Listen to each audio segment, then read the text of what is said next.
Hey everybody, we started a new series this week called Deeper, and this first one is just simply called I Want to Go Deeper. We're going to look at it, Deuteronomy 8, 1 through 20 as our primary passage, and we're going to talk through some things that they experienced as we talk about going deeper in our faith. God gives us a simple plan for growth and success with Him. If we want to be His disciples, if we want to follow Him committedly, wholeheartedly, we need to do these things. And so there's some things to remember, some things to recognize, some things to realize. Deuteronomy 8 is where we're going to be. I'm going to read the first 5 verses. The whole commandment that I command you today, you shall be careful to do, that you may live and multiply and go in and possess the land that the Lord swore to give to your fathers. And you shall remember the whole way that the Lord God has led you these 40 years in the wilderness, that He might humble you, testing you to know what was in your heart, whether you would keep His commandments or not. And He humbled you and let you hunger and fed you with manna, which you did not know, nor did your fathers know, that He might make you know that man does not live by bread alone, but man lives by every word that comes from the mouth of the Lord. Your clothing did not wear out on you, and your foot did not swell these 40 years. Know then in your heart that as a man disciplines his son, the Lord your God disciplines you. So we're going to start there, and then we'll read some more in just a minute. And the first part of this has to do with the idea of recognizing that things won't always be easy. For the Israelites, things were not always easy. It was a roller coaster existence. Sometimes they had to wander in the wilderness for a while, and sometimes we may have to, spiritually speaking, as well. Go through dry periods, go through desert periods. Sometimes it's the Lord's discipline. Sometimes He just takes us there for learning and growth and things like that. And it happened a lot in the Old Testament, especially. Sometimes we have to wander in the wilderness for a while. He reminds the Israelites of the 40 years that they were in the wilderness, the 40-year journey they had in the wilderness, that He humbled them, that He tested them, that He developed character in them, that they blew it by not doing things that He asked. So He sent them into the wilderness. He sent them into the desert so that they could find Him again. Sometimes God may have to discipline us, as I said. No discipline is fun. No parent enjoys it. No teacher or coach or principal or employer or youth pastor or anybody like that enjoys discipline. But sometimes it's necessary, and sometimes God has to discipline us, and we have to be disciplined by Him for things that we've done and things that we've not done. And sometimes we have to go through that period for a little while, and we have to be disciplined by Him. But through it all, God will never give up on us, and He reminds them of this in this passage.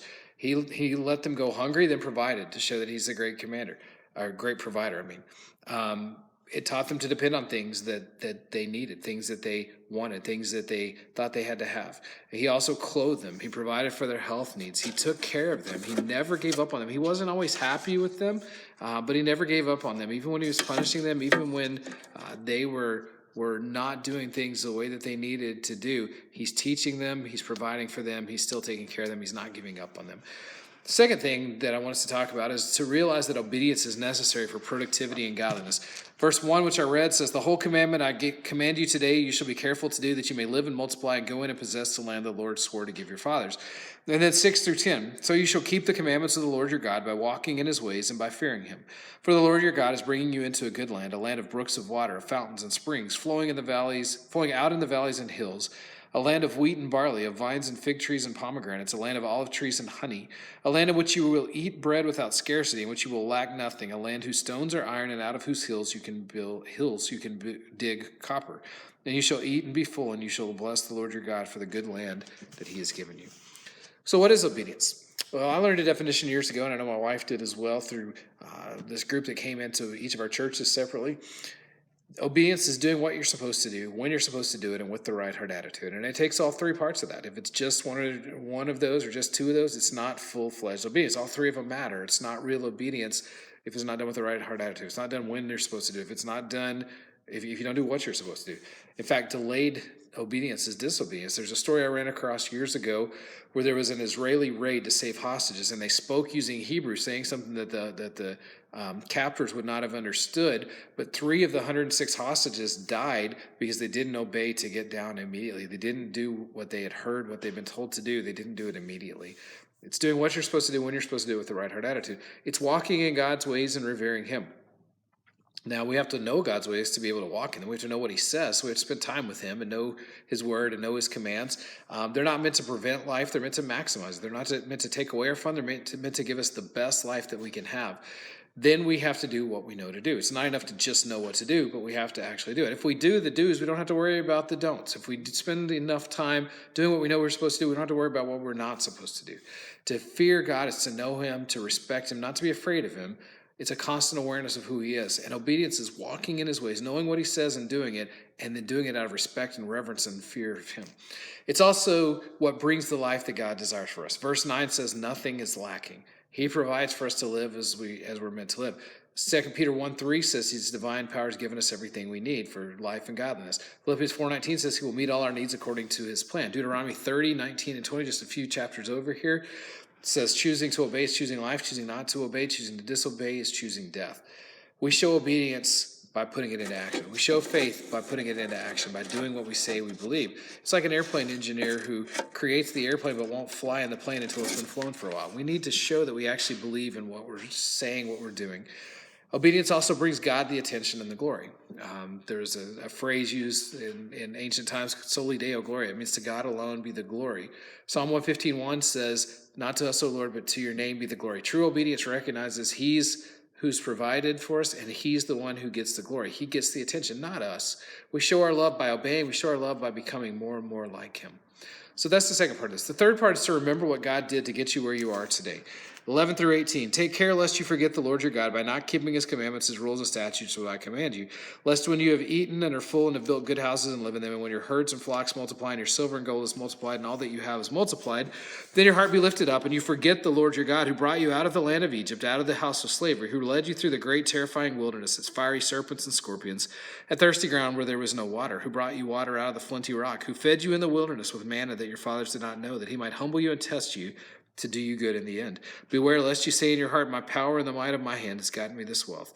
You shall remember the Lord your God, for it is he who gives you power to get wealth, that he may confirm his covenant that he swore to your fathers, as it is this day. Don't forget God when things go well. He's telling the Israelites, don't forget God when things are going well. Don't forget how you got to where you are. Don't forget that he's the one that got you to where you are. It's too easy to become comfortable. It's too easy to forget God when things are going well. We need to depend on him, not the things that we have, not the successes, not the good fortunes, and remember that he's who got us there. Ecclesiastes 7:14 says he made good and bad times alike, and sometimes we forget that. Sometimes we get mad at God for the bad times, but we forget that he created the good things in our life, got us to that place. He doesn't change like our fortunes change. Psalm 16:8 refers to that. We also need to remember that he got us there and his strength sustains us. His strength makes us who we are.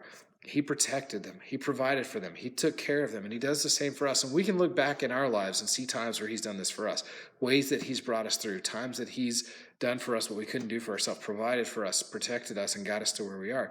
Remember his hand, and don't ever think that you got there on your own. The last thing we need to look at tonight about going deeper is this: to resist what takes our focus off of God.